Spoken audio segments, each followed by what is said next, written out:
something very close to releasing in the Game of Thrones universe, I figured this is the perfect time for this video, whether you're planning to revisit the franchise or you're completely new to it. This video will probably be pretty short since there isn't that much to cover in the whole franchise, but that doesn't mean it's bad.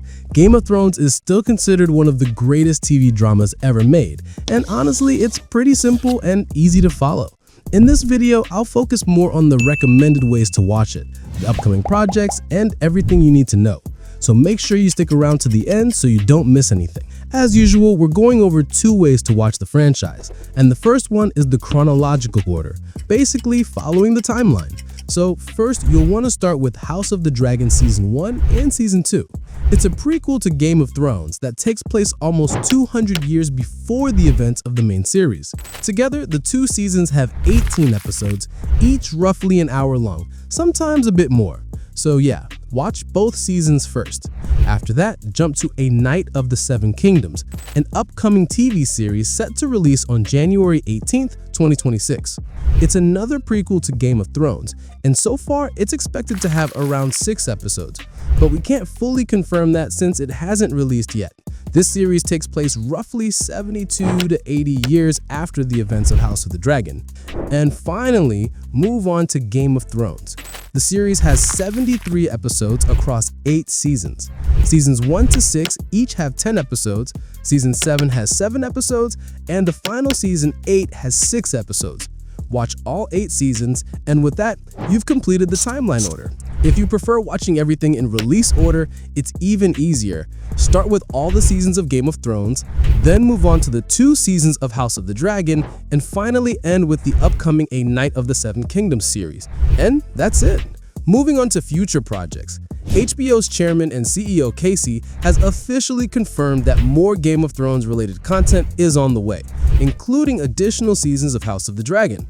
House of the Dragon has already been renewed for Season 3 and Season 4, and the showrunners have said these will be the final 2 seasons.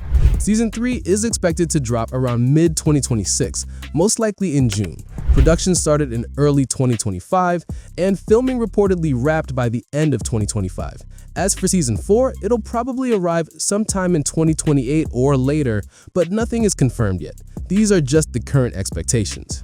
There are also a few other projects that are reportedly in development but not officially confirmed yet. These include The Sea Snake, also known as 9 Voyages, an animated series about Lord Corlys and his adventures, and 10,000 Ships, a live-action series set around 1,000 years before Game of Thrones.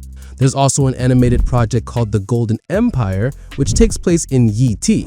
And for anyone wondering about the Jon Snow sequel, the series titled Snow is no longer in development at HBO. You would ask me, should I watch Game of Thrones or House of the Dragon first? Honestly, it's totally up to you. Since House of the Dragon takes place hundreds of years before Game of Thrones, it doesn't really spoil anything major from the original series. That said, some parts of House of the Dragon kind of assume you already know the world and certain families, so watching Game of Thrones first can make things easier to follow. But again, both options work, and it really depends on what you prefer. Alright, that covers the whole Game of Thrones universe and how to watch it. If you found this helpful, make sure to like the video and subscribe for more guides and updates. Tell me in the comments which one you're starting with. Thanks for watching, and I'll see you guys in the next one.